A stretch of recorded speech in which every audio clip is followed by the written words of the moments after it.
Back to my channel. Today I'm making a very amazing recipe which is known as a mango lassi. Mangoes are in the season. You can see this amazing mangoes. I've taken half cup mangoes. I have taken 1/4 cup of yogurt, and I've taken half cup of milk. Right, not half cup, it's lesser than half cup. Okay, and I think it will serve, this will serve 2 glasses of mango lassi. I'm also going to be using 2-3 ice cubes. If you do not want to use ice cube, you can not use, you can just remove, not use it. So I'm going to use half cup mangoes, 1/4 cup of yogurt, and half cup of milk, less than half cup milk. I think this much it is. I'm just going to put, uh, I think this is less than half cup.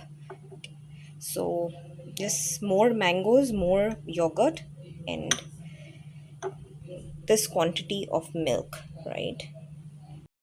Mango lassi is ready. Everything is blended well.